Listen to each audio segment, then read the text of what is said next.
Sveiki, noriu papasakoti apie kilimėlį. Iš tikrųjų, realiai aš turėjau daug mažesnį, čia būtų 300 ant 200 mm. Tai jisai man patiko, nes jisai karščių nebijo. Ir realiai vienas iš tokių dalykų, kurie manau, kad ganėtinai reikalingi. Bet tokio mažiuko iš tikrųjų gan jo pastovi pritrūksta, tai dėl tos priežasties nusipirkau dabar truputį didesnį. Ir realiai tai labai patenkintas, nes kadangi ant jo nepasimeta detalės ir pavyzdžiui, galima laisvai lituoti, daryti ir nebijoti, kad jisai pradegs. Čia šitas yra, iš tikrųjų, šitas jis toksai yra.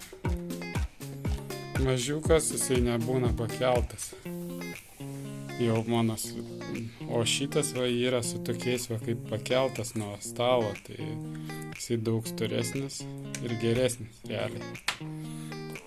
Yra vietos, kur viskam susidėti ir manau, kad toksai, labai geras dalykas.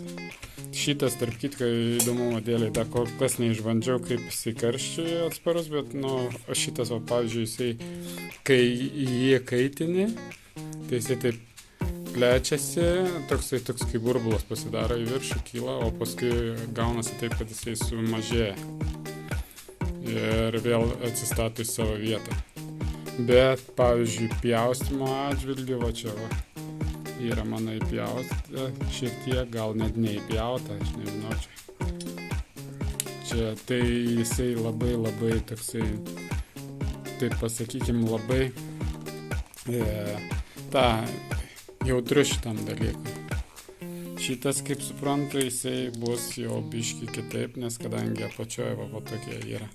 Neslysta niekas, lengvai susideda ir taip toliau. Tai šį kartą tiek apie tokį daiktą. Manau, kad vertas savo pinigų. Tarp kitko, aš už jį mokėjau 14 €, už šitą dar labai seniai aš jį pirkau. Už šitą irgi panašiai, turbūt ten gal 15 ar 16 € mokėjau. O šitas kainavo tas didesnis 14 €.